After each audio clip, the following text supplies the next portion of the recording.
ਸਤਿ ਸ੍ਰੀ ਅਕਾਲ। ਜਸ TV ਵੇਖਣ ਵਾਲੇ ਸਾਡੇ ਸਾਰੇ ਦਰਸ਼ਕਾਂ ਦਾ ਮੈਂ ਜਸਮੀਤ ਕੌਰ ਸਵਾਗਤ ਕਰ ਰਹੀ ਹਾਂ। ਲੈ ਕੇ ਹਾਜ਼ਰ ਹਾਂ ਖਾਸ ਪ੍ਰੋਗਰਾਮ ਅੱਜ ਦਾ ਮੁੱਦਾ।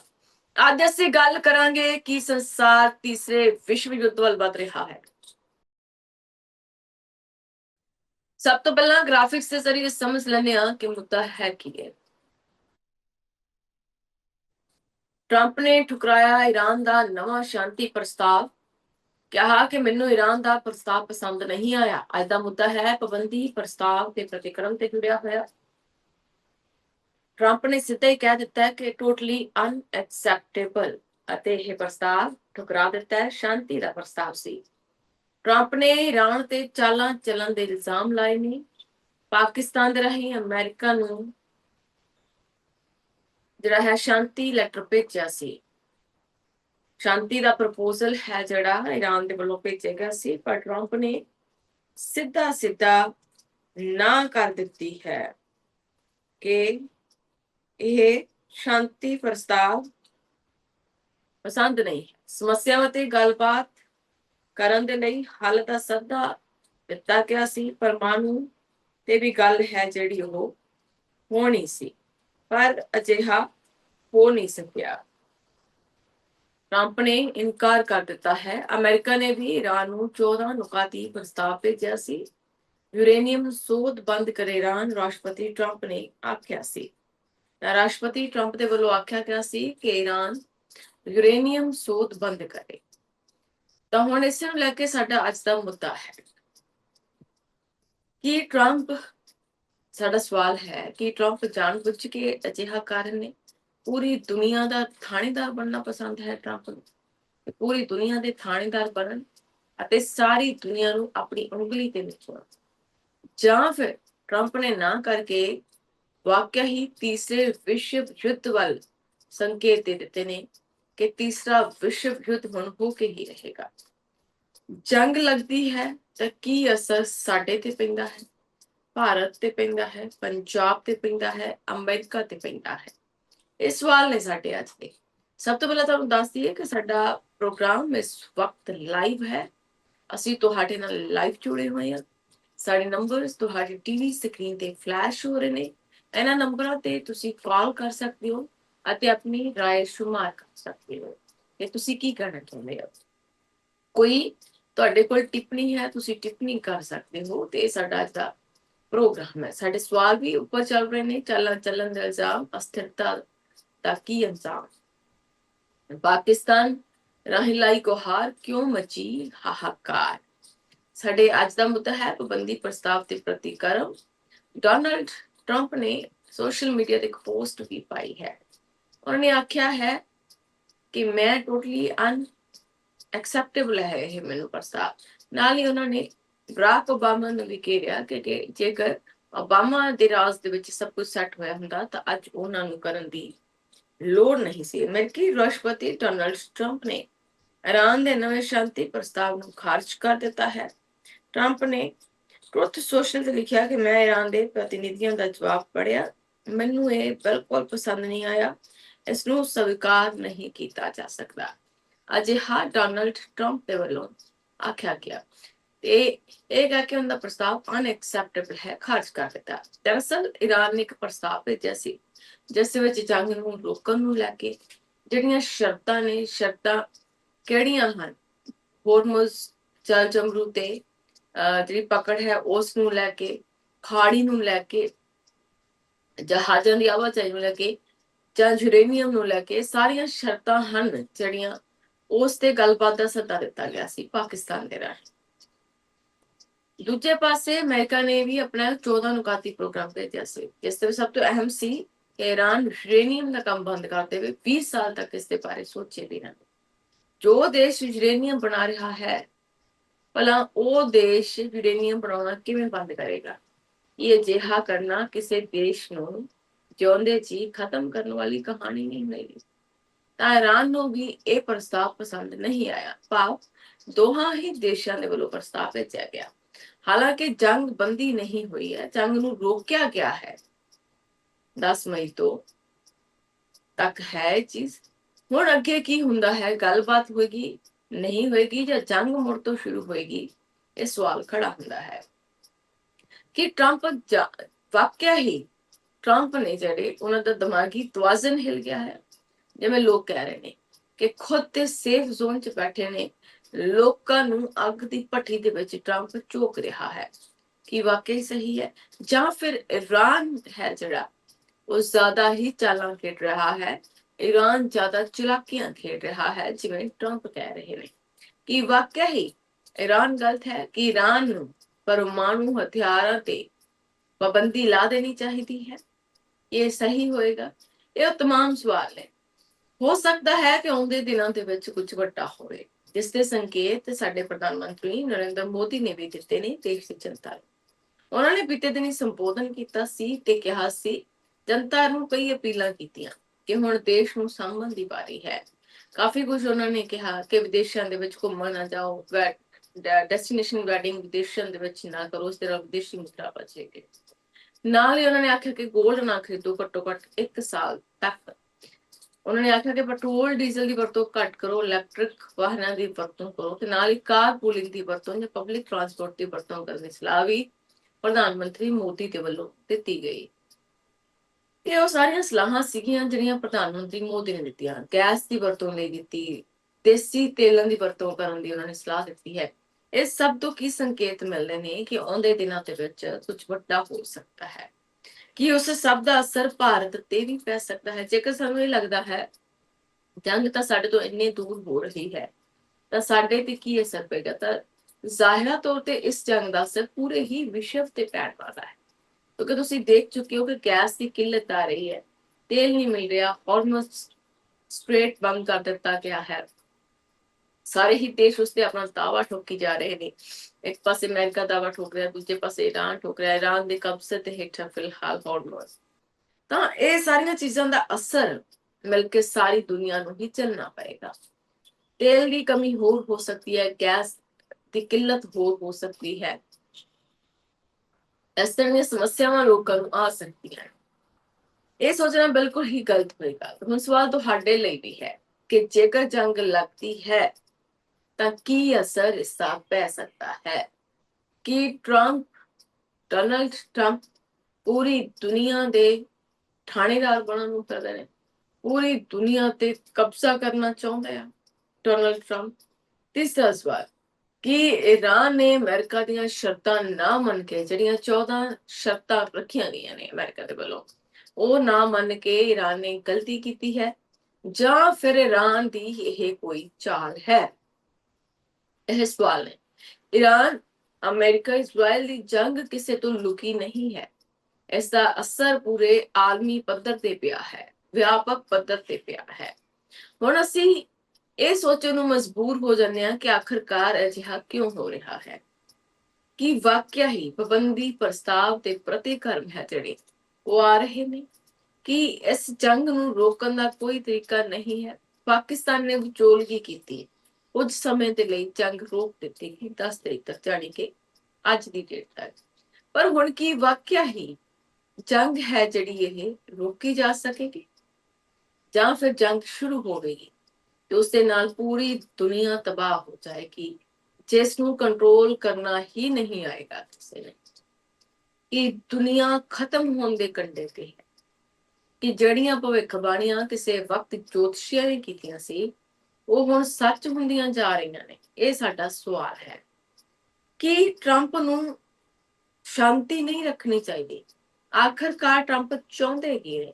ਕਿ ਟਰੰਪ ਪੂਰੀ ਦੁਨੀਆ ਨੂੰ ਖਤਮ ਕਰਕੇ ਹੀ ਸਾਹ ਲੈਣਗੇ, ਜਾਂ ਟਰੰਪ ਨੂੰ ਕੁਝ ਸਮਝ ਨਹੀਂ ਆਉਂਦਾ ਹੈ, ਜਾਂ ਦੋਹੇ ਦੇਸ਼ ਹੀ ਆਪਣੀ ਅੜੀ ਤੇ ਅੜੇ ਹੋਏ ਨੇ, ਦੋਹਾਂ ਦੇਸ਼ਾਂ ਦੇ ਵੱਲੋਂ ਆਪਣੀ ਅੜੀ ਨਾ ਛੱਡਣ ਦੀ ਹਿੰਡ ਫੜ ਲਈ ਗਈ ਹੈ।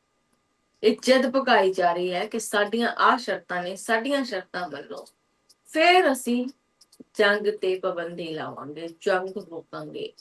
ਆਮ ਜਨਤਾ ਦਾ ਕੀ ਕਸੂਰ? ਮਾਰੇ ਆਮ ਲੋਕ ਜਾਂਦੇ ਨੇ, ਉਹਨਾਂ ਦਾ ਕੀ ਕਸੂਰ ਹੈ ਜਿਹੜੇ ਲੋਕ ਡਰ ਦੇ ਸਾਏ ਹੇਠ ਜ਼ਿੰਦਗੀ ਕੱਟਣ? ਅਲੀ ਖਾਮੇਨੀ ਮਾਰੇ ਗਏ, ਮੁਜਤਬਾ ਖਾਮੇਨੀ ਜ਼ਖਮੀ ਹਾਲਤ ਵਿੱਚ ਨੇ, ਹਲੇ ਵੀ ਉਹਦਾ ਇਲਾਜ ਚੱਲ ਰਿਹਾ ਹੈ। ਪਹਿਲਾਂ ਇੱਕ ਵੈਨਜ਼ੂਏਲਾ ਦੇ ਰਾਸ਼ਟਰਪਤੀ ਨੂੰ ਤੇ ਉਹਨਾਂ ਦੀ ਪਤਨੀ ਨੂੰ ਗ੍ਰਿਫਤਾਰ ਕੀਤਾ ਗਿਆ। ਉਹਨਾਂ ਦਾ ਕੇਸ ਹਲੇ ਨੈਸ਼ਨਲ ਅਦਾਲਤ ਦੇ ਵਿੱਚ ਹੈ। ਟਰੰਪ ਵਾਰ-ਵਾਰ ਕਰਨਾ ਕੀ ਚਾਹੁੰਦੇ ਨੇ, ਕਦੇ ਕਿਸੇ ਦੇਸ਼ ਨੂੰ ਧਮਕੀ ਦਿੰਦੇ ਨੇ, ਕਦੇ ਕਿਸੇ ਦੇਸ਼ ਨੂੰ ਧਮਕੀ ਦਿੰਦੇ ਨੇ। ਫਿਲਹਾਲ ਇੱਕ ਛੋਟੇ ਜਿਹੇ ਵਕਫੇ ਲਈ ਲੈਂਦੇ ਹਾਂ, ਹਾਜ਼ਰ ਹੋਈਏ। ਬ੍ਰੇਕ ਤੋਂ ਬਾਅਦ ਤੁਹਾਡਾ ਸਵਾਗਤ ਹੈ ਜੀ। ਸਾਡਾ ਪ੍ਰੋਗਰਾਮ ਲਾਈਵ ਹੈ, ਸਾਡੇ ਨੰਬਰ ਤੁਹਾਡੀ ਟੀਵੀ ਸਕਰੀਨ ਤੇ ਫਲੈਸ਼ ਹੋ ਰਹੇ ਨੇ। ਇਹਨਾਂ ਨੰਬਰਸ ਤੇ ਤੁਸੀਂ ਕਾਲ ਕਰ ਸਕਦੇ ਹੋ ਤੇ ਆਪਣੀ ਰਾਏ ਤੁਸੀਂ ਸਾਡੇ ਨਾਲ ਸਾਂਝੀ ਕਰ ਸਕਦੇ ਹੋ। ਫੋਨ ਚੁੱਕੋ, ਨੰਬਰ ਡਾਇਲ ਕਰੋ ਤੇ ਆਪਣੀ ਰਾਏ ਦਿਓ। ਉਹਦੇ ਤੇ ਵਾਪਸ ਆਉਂਦੇ ਹਾਂ ਕਿ ਵਾਕਿਆ ਹੀ ਦੁਨੀਆ ਵਿਸ਼ਵ ਯੁੱਧ ਦੇ ਵੱਲ ਵਧ ਰਹੀ ਹੈ। ਜੇਕਰ ਜੰਗ ਲੱਗਦੀ ਹੈ ਤਾਂ ਭਾਰਤ ਉੱਪਰ ਇਸ ਦਾ ਕੀ ਅਸਰ ਪਏਗਾ? ਕਿ ਹਰੇਕ ਭਾਰਤੀ ਨੂੰ, ਹਰੇਕ ਪੰਜਾਬੀ ਨੂੰ ਇਸ ਦਾ ਜਿਹੜਾ ਮੁੱਲ ਹੈ ਉਹ ਚੁਕਾਉਣਾ ਪਏਗਾ। ਅਮਰੀਕਾ ਤੇ ਇਸ ਦਾ ਕੀ ਅਸਰ ਪਏਗਾ? ਕਿ ਵਾਕਿਆ ਹੀ ਕੁਝ ਵੱਡਾ ਹੋਣ ਵਾਲਾ ਹੈ, ਜਿਸ ਦੇ ਸੰਕੇਤ ਮਿਲ ਰਹੇ ਨੇ ਕਿ ਵਾਕਿਆ ਹੀ ਦੁਨੀਆ ਵਿਸ਼ਵ ਯੁੱਧ ਵੱਲ ਵਧ ਰਹੀ ਹੈ। 2 ਵਿਸ਼ਵ ਯੁੱਧ ਇਸ ਤੋਂ ਪਹਿਲਾਂ ਹੋ ਚੁੱਕੇ ਨੇ, ਕਿ ਹੁਣ ਦੁਨੀਆ ਤੀਸਰੇ ਵਿਸ਼ਵ ਯੁੱਧ ਵੱਲ ਵਧ ਰਹੀ ਹੈ। ਕਿ ਦੁਨੀਆ ਖਤਮ ਹੋ ਜਾਏਗੀ? ਕਿ ਅਮਰੀਕਾ ਕੋਈ ਖੇਡ ਖੇਡ ਰਿਹਾ ਹੈ? ਕਿ ਈਰਾਨ ਕੋਈ ਚਾਲ ਚੱਲ ਰਿਹਾ ਹੈ? ਦੋਹਾਂ ਦੇ ਵਿੱਚੋਂ ਕੌਣ ਸਹੀ ਹੈ ਔਰ ਕੌਣ ਗਲਤ ਹੈ?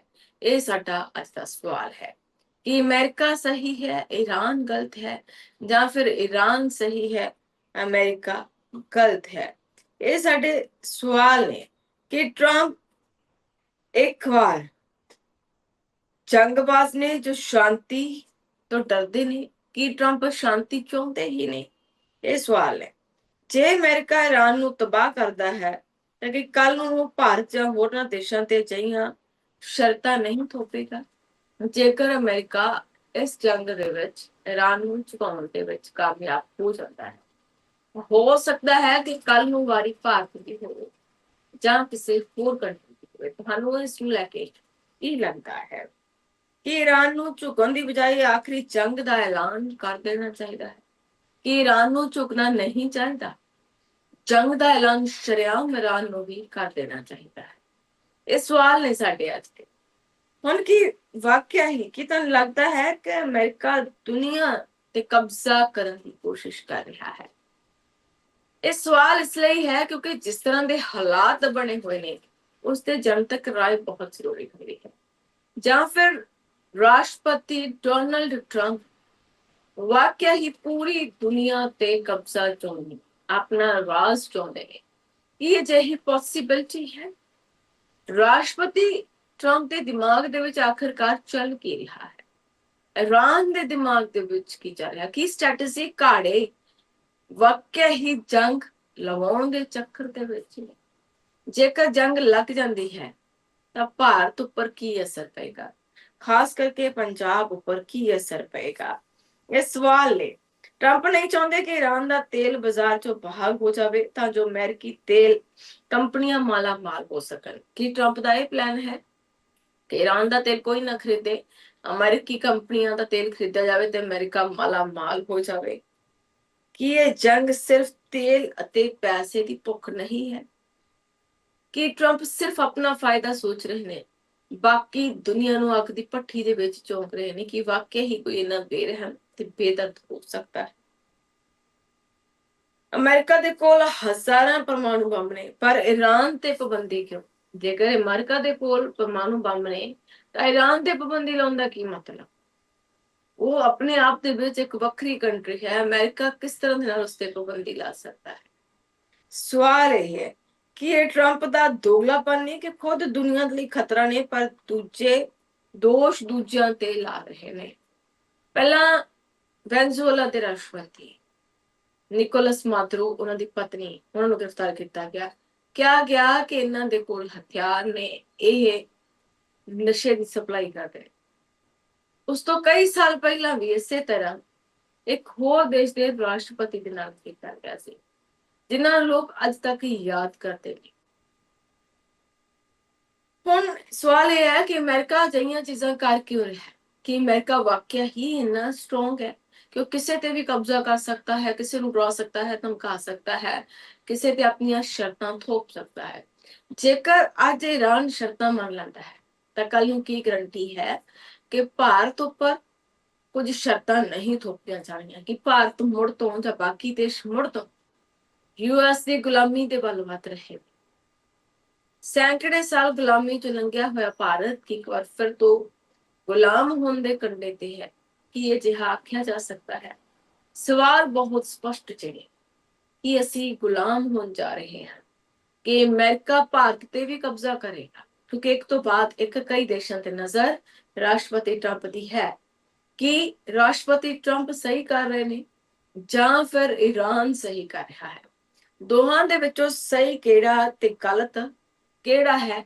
ਸਾਡਾ ਸਵਾਲ ਅੱਜ ਇਸੇ ਨੂੰ ਲੈ ਕੇ ਬਣਿਆ ਹੋਇਆ ਹੈ ਕਿ ਈਰਾਨ ਨੂੰ ਝੁਕਣ ਦੀ ਬਜਾਏ ਜੰਗ ਐਲਾਨ ਕਰ ਦੇਣਾ ਚਾਹੀਦਾ ਹੈ, ਕਿ ਪਾਕਿਸਤਾਨ ਦੀ ਵਿਚੋਲਗੀ ਹੈ ਜਿਹੜੀ, ਜਾਂ ਫਿਰ ਉਹ ਕਮਜ਼ੋਰ ਰਹੀ ਹੈ। ਪਾਕਿਸਤਾਨ ਅਮਰੀਕਾ ਨੂੰ, ਰਾਸ਼ਟਰਪਤੀ ਟਰੰਪ ਨੂੰ ਸਮਝਾਉਣ ਦੇ ਵਿੱਚ ਨਾਕਾਮਯਾਬ ਰਿਹਾ ਹੈ ਕਿ ਆਖਰਕਾਰ ਜੰਗ ਕਿਉਂ ਰੋਕ ਦੇਣੀ ਚਾਹੀਦੀ ਹੈ। ਜਾਂ ਫਿਰ ਜਿਸ ਤਰ੍ਹਾਂ ਦੀ ਵਾਹਵਾਹੀ ਕੁਝ ਦਿਨ ਪਹਿਲਾਂ ਪਾਕਿਸਤਾਨ ਨੇ ਖੱਟੀ ਸੀ, ਉਹ ਕੁਝ ਸਮੇਂ ਲਈ ਹੀ ਸੀ ਕਿ ਵਾਕਿਆ ਹੀ ਪਾਕਿਸਤਾਨ ਜੰਗ ਰੁਕਵਾਉਣ ਦੇ ਵਿੱਚ ਕਾਮਯਾਬ ਹੋਏਗਾ, ਜਾਂ ਫਿਰ ਪਾਕਿਸਤਾਨ ਜੰਗ ਰੁਕਵਾਉਣ ਚ ਕਾਮਯਾਬ ਨਹੀਂ ਹੋਏਗਾ। ਤੀਸਰਾ ਵਿਸ਼ਵ ਯੁੱਧ ਹੋ ਕੇ ਹੀ ਰਹੇਗਾ। ਦੁਨੀਆ ਦੀ ਕੋਈ ਵੀ ਤਾਕਤ ਜਾਂ ਫਿਰ ਇਸ ਯੁੱਧ ਨੂੰ ਨਹੀਂ ਰੋਕ ਸਕਦੀ ਹੈ। 12 ਮਈ 2026 ਤੱਕ ਅਮਰੀਕਾ, ਇਜ਼ਰਾਈਲ ਤੇ ਈਰਾਨ ਦੇ ਵਿਚਕਾਰ ਤਣਾਅ ਜਿਹੜਾ ਹੈ ਚਰਮ ਸੀਮਾ ਤੇ ਹੈ। ਖਾਸ ਕਰਕੇ 28 ਫਰਵਰੀ 2026 ਨੂੰ ਹੋਏ ਸੰਯੁਕਤ ਹਮਲੇ ਤੋਂ ਬਾਅਦ ਖੇਤਰ ਦੇ ਵਿੱਚ ਵਿਆਪਕ ਸੰਘਰਸ਼ ਦੀ ਆਸ਼ੰਕਾ ਬਣੀ ਹੋਈ ਹੈ ਤੇ ਤੇਲ ਦੀਆਂ ਕੀਮਤਾਂ ਦੇ ਉਤਰਾਅ ਚੜਾਅ ਲਗਾਤਾਰ ਜਾਰੀ ਨੇ। 13 ਅਪ੍ਰੈਲ 2026 ਨੂੰ ਈਰਾਨ ਨੇ ਇਜ਼ਰਾਈਲ ਤੇ ਜਵਾਬੀ ਕਾਰਵਾਈ ਕੀਤੀ ਸੀ, ਜਿਸ ਦੇ ਬਾਅਦ ਅਸਥਾਈ ਯੁੱਧ ਵਿਰਾਮ ਦੇ ਪ੍ਰਯਾਸ ਨੇ ਜਿਹੜੇ ਉਹ ਚੱਲ ਰਹੇ ਨੇ। ਹਾਲੀਆ ਹਮਲਾ ਜਿਹੜਾ 28 ਫਰਵਰੀ 2026 ਨੂੰ ਜਿਹੜਾ ਹੋਇਆ ਸੀ, ਅਮਰੀਕਾ ਤੇ ਇਜ਼ਰਾਈਲ ਨੇ ਈਰਾਨ ਦੇ ਵੱਖ-ਵੱਖ ਸ਼ਹਿਰਾਂ ਤੇ ਸੰਯੁਕਤ ਸੈਨਿਕ ਕਾਰਵਾਈ ਕੀਤੀ, ਜਿਸ ਨੂੰ ਆਪਰੇਸ਼ਨ ਐਪਿਕ ਫਿਊਰੀ ਅਤੇ ਗਰਜਦਾ ਹੋਇਆ ਸ਼ੇਰ ਜਾਂ ਯਹੂਦਾ ਦਾ ਸ਼ੀਲਡ, ਜਾਨੀ ਕਿ ਇਜ਼ਰਾਈਲ ਦਾ ਸ਼ੀਲਡ ਆਖਿਆ ਗਿਆ ਹੈ। ਇਹ ਆਪਰੇਸ਼ਨ ਅਮਰੀਕਾ ਦੇ ਵੱਲੋਂ ਐਪਿਕ ਫਿਊਰੀ ਚਲਾਇਆ ਗਿਆ ਹੈ। ਤਣਾਅ ਦਾ ਕਾਰਨ ਕੀ ਹੈ? ਅਕਤੂਬਰ 2023 ਤੋਂ ਗਾਜ਼ਾ ਸੰਘਰਸ਼ ਦੇ ਬਾਅਦ ਈਰਾਨ ਸਮਰਥਿਤ ਪ੍ਰੋਕਸੀ ਸਮੂਹ ਜਿਵੇਂ ਕਿ ਹਿਜ਼ਬੁੱਲਾ ਦੁਆਰਾ ਅਮਰੀਕੀ ਤੇ ਇਜ਼ਰਾਈਲੀ ਠਿਕਾਣਿਆਂ ਤੇ ਹਮਲੇ ਕੀਤੇ ਗਏ। ਯੁੱਧ ਵਿਰਾਮ ਦੇ ਰਾਜਨੈਤਿਕ ਪ੍ਰਯਾਸਾਂ ਦੀ ਜੇਕਰ ਗੱਲ ਕਰੀਏ ਤਾਂ ਅਪ੍ਰੈਲ 2026 ਤੋਂ ਇਜ਼ਰਾਈਲ ਅਤੇ ਹਿਜ਼ਬੁੱਲਾ ਦੇ ਵਿਚਕਾਰ ਅਸਥਾਈ ਯੁੱਧ ਵਿਰਾਮ ਦੀਆਂ ਖਬਰਾਂ ਹਨ।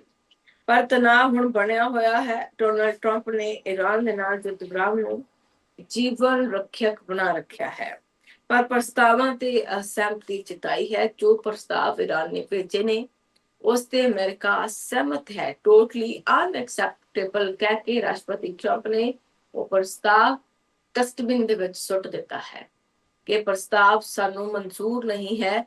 ਸਾਡੀਆਂ ਸ਼ਰਤਾਂ ਮੰਨੋ, ਪਰਮਾਣੂ ਹਥਿਆਰ ਬਣਾਉਣਾ ਬੰਦ ਕਰੋ ਅਤੇ 20 ਸਾਲਾਂ ਦੇ ਲਈ ਪਰਮਾਣੂ ਬਣਾਉਣ ਦੇ ਲਈ ਝਾਕੋ ਨਾ, ਉਸਨੂੰ ਭੁੱਲ ਜਾਓ।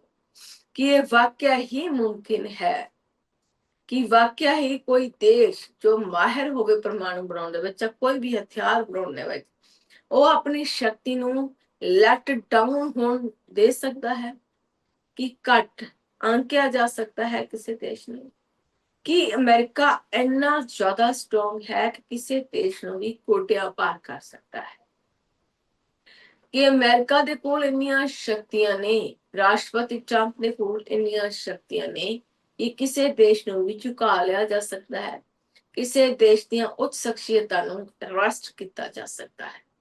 ਹਾਲਾਂਕਿ ਫਿਲਹਾਲ ਅਸਥਾਈ ਯੁੱਧ ਵਿਰਾਮ ਹੈ ਜਿਹੜਾ ਈਰਾਨ, ਅਮਰੀਕਾ, ਇਜ਼ਰਾਈਲ ਦੇ ਵਿੱਚ ਚੱਲ ਰਿਹਾ ਹੈ, ਪਰ ਮੁੜ ਤੋਂ ਜੰਗ ਕਦੋਂ ਸ਼ੁਰੂ ਹੋ ਜਾਵੇ ਇਸ ਦੇ ਬਾਰੇ ਕੁਝ ਨਹੀਂ ਕਿਹਾ ਜਾ ਸਕਦਾ, ਜਿਸ ਦਾ ਸਿੱਧਾ ਅਸਰ ਆਮ ਲੋਕਾਂ ਤੇ ਪਵੇਗਾ।